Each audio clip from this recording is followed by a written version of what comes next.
दोस्त स्वागत है एक बार फिर से आपके हमारे YouTube चैनल में। और इस वीडियो में हम देखेंगे जो बीएड के आजकल जो एंट्रेंस एग्ज़ाम हो रहा है HNB GU का, तो उसमें जो है किस प्रकार के क्वेश्चंस आते हैं। तो ये जो पेपर होगा ये प्रीवियस ईयर पेपर है, तो उसके हिसाब से ही जो है आते हैं, नेक्स्ट पेपर आते हैं। क्योंकि जो सीयूट जो एग्ज़ाम करा रहा है वो भी ये देखता है कि जो उत्तराखंड में जो HNB GU के पेपर हुए हैं इससे पहले वो किस प्रकार के पेपर हुए हैं, ठीक है। और दूसरा ये है कि जो इसमें जो सीयूट का जो पेपर है, जो सीयूट पेपर करा रहा है इस समय, वो क्या है, पूरा ऑनलाइन बेस्ड एग्जाम हो रहा है, पूरा कंप्यूटर बेस्ड एग्जाम हो रहा है, ठीक है। तो पहले जहाँ एग्ज़ाम जो होता था, एग्ज़ाम जब पहले होता था तो उसमें क्या होता था कि 200 मार्क्स का पेपर होता था। और उससे पहले पिछले साल जो हुआ 2200 मार्क्स का पेपर हुआ, लेकिन उससे भी पहले जो हुआ 400 नंबर का पेपर हुआ करता था। तो अब उन्होंने घटाकर क्या कर दिया, 100 नंबर कर दिया है, ठीक है। और एग्ज़ाम का पैटर्न आपको पता होना चाहिए कि एग्ज़ाम का पैटर्न क्या है कि 25 मार्क्स और प्लस 75 मार्क्स। तो 25 जो मार्क्स जो आपके आएंगे वो आपका सब्जेक्ट आएगा, सब्जेक्ट नहीं भाई, वो आपका लैंग्वेज का पेपर आता है। लैंग्वेज मतलब 25 नंबर की या तो आप हिंदी कर सकते हैं और 25 नंबर की या तो आप इंग्लिश कर सकते हैं। और 75 मार्क्स में आपका 2 पार्ट्स में डिवाइड होता है ये। इसमें क्या आता है, साइंस आता है, जो साइंस वाले उनके लिए साइंस आएगा, और जो आर्ट्स वाले उनके लिए आर्ट्स आएगा, जो कॉमर्स वाले उनके लिए कॉमर्स आता है। और जो बाकी जो नंबर जो बचेंगे उसमें आपका आएगा टीचिंग एप्टीट्यूड, यानी कि 20 से 25 नंबर की आपकी टीचिंग एप्टीट्यूड भी रहेगी, ठीक है। तो ये प्रीवियस पेपर हम इसमें करेंगे। हम देख लेते हैं कि इसमें किस प्रकार के क्वेश्चंस आए थे। तो चलिए शुरू करते हैं।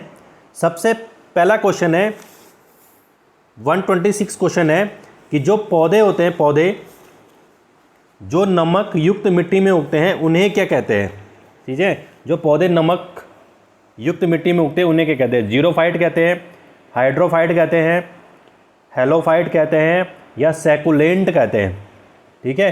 तो उन पौधों को क्या कहते हैं, हेलोफाइट्स कहते हैं। तो इसका सही आंसर क्या हो जाएगा, सी। तो इसका सही आंसर हो जाएगा सी। अगला क्वेश्चन है भारत के किस राज्य में सर्वप्रथम महिला मुख्यमंत्री चुनी गई थी। तो ए है उत्तर प्रदेश, बी है बिहार, और सी है तमिलनाडु, और डी है दिल्ली।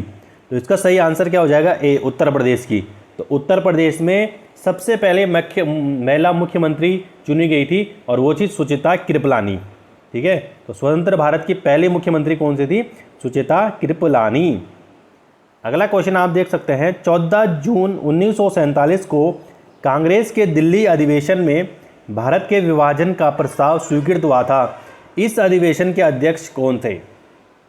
तो ये क्वेश्चन बार बार पूछा जाता है कि जब भारत आज़ाद हुआ था 1947 में, तो उस समय कांग्रेस के अध्यक्ष कौन थे। राजेंद्र प्रसाद थे, सरदार वल्लभ भाई पटेल थे, आचार्य JB कृपलानी थे, या जवाहरलाल नेहरू थे। तो इसका सही आंसर क्या है, डॉक्टर नहीं, आचार्य JB कृपलानी। जो आज़ादी के समय जो भारत में जो कांग्रेस थी, उस कांग्रेस के जो अध्यक्ष थे वो JP कृपलानी थे, ठीक है। अगला क्वेश्चन है 129, किसके प्रशासन काल में अस्थायी बंदोबस्त प्रारंभ किया गया था। तो Warren Hastings, Lord Cornwallis, sir John Shore, या लॉर्ड वेलेस्ली। तो इसका सही आंसर क्या हो जाएगा, लॉर्ड कॉर्नवालिस। तो लॉर्ड कॉर्नवालिस के समय जो है अस्थायी बंदोबस्त क्या किया गया था, प्रारंभ किया गया था, यानी कि शुरू किया गया था। अगला क्वेश्चन है निम्नलिखित में से कौन सी झील दुनिया की प्राचीनतम और सर्वाधिक गहरी झील है। तो इसका सही आंसर क्या होगा, टिटिकाका है, बैकाल है, चिल्का है, या सुपीरियर लेक है। तो जो सबसे प्राचीन और गहरी झील है विश्व की, वो क्या है, बैकाल झील है।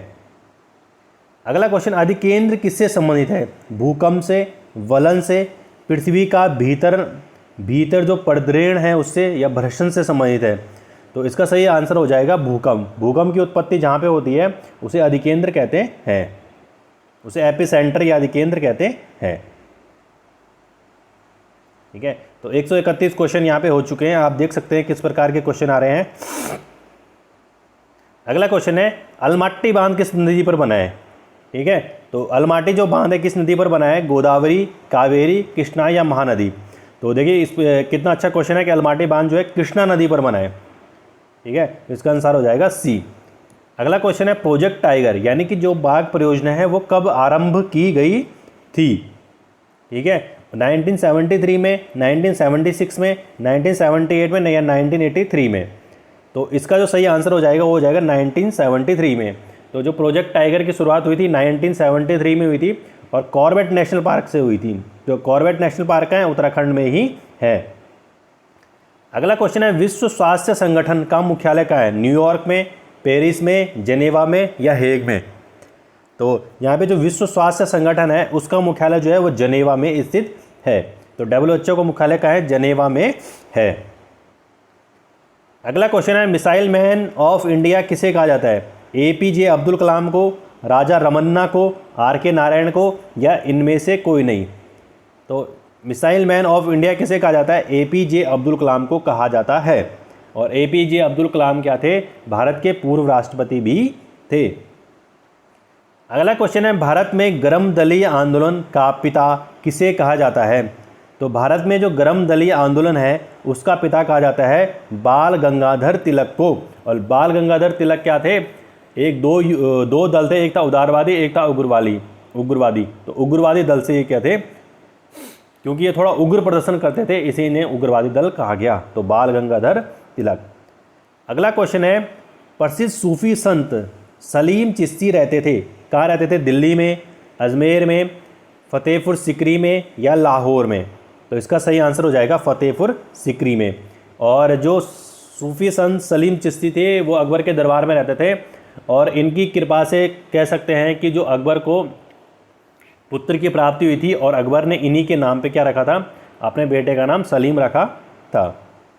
अगला है 138 भारत में न्यायपालिका निम्न की देखरेख में कार्य करती है? प्रधानमंत्री की, राष्ट्रपति की, संसद की या स्वतंत्र? ठीक है, तो भारत में जो न्यायपालिका है वो किसकी देखरेख में कार्य करती है? तो इनमें से किसी की देखरेख में नहीं कार्य करती है।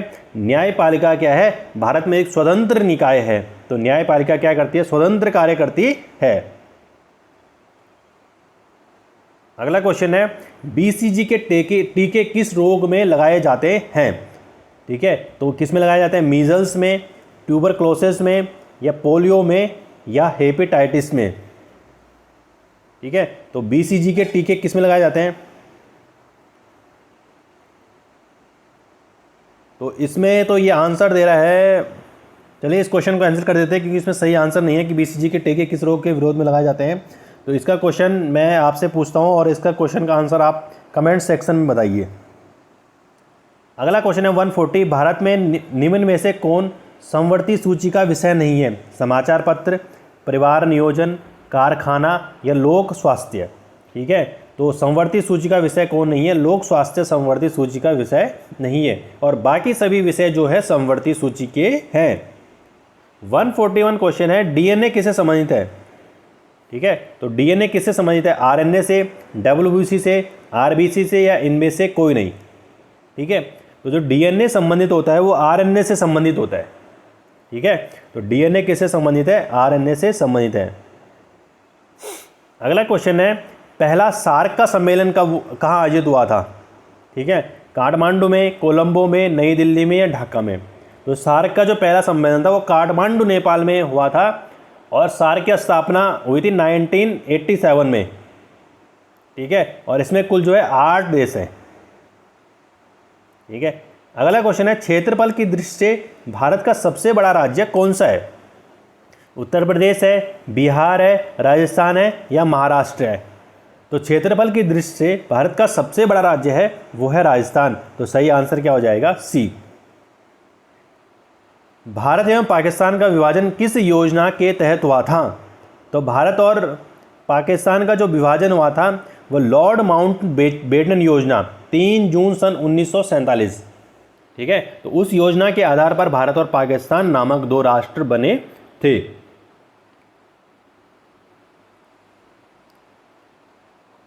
अगला क्वेश्चन हमारे पास आ जाता है तंबाकू में पाया जाने वाला रसायन कौन सा है? मॉर्फिन है, निकोटीन है, हीरोइन है, क्विनोन है? ठीक है, तो 145 का क्या हो जाएगा? निकोटीन। तो तंबाकू में क्या पाया जाता है? निकोटीन पाया जाता है।